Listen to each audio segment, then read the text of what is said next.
walk down the road and talk to yourself. You gotta be willing to get in the car and preach to yourself. And to talk to herself. If you're going to get delivered, you got to be able to talk to yourself. You got to be willing to walk down the road and talk to yourself. You got to be willing to get in your car and preach to yourself. if you have no robe to preach, no briefcase to preach, no credentials to preach, when you're going through hell and high water, you gotta talk to yourself. This young lady, she has clearly been practicing TD Jakes from early 2000 is what the people are saying.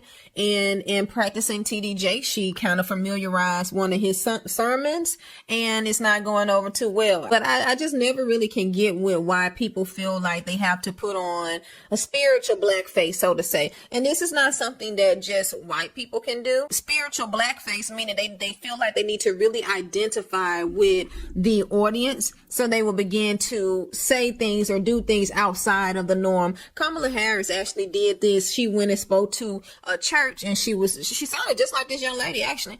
Weeping may endure for a night, but joy cometh in the morning. She sounded just like this young lady. Tyler Perry has stood up and delivered his version of a sermon a time or two at a few different churches, and he sounded just like this too. You know you don't talk like that. Why is it when you get ready to deliver the word of God, you have to get a whole different disposition about yourself? I'm just trying to understand that it's because you're putting on a character, and the character is I'm preaching at a black church in the South, and this is what is going to hold the people's attention. So she just learned from the best, you know. She learned from the best and how to deliver public speaking to black people and how to pull on the emotions of black people.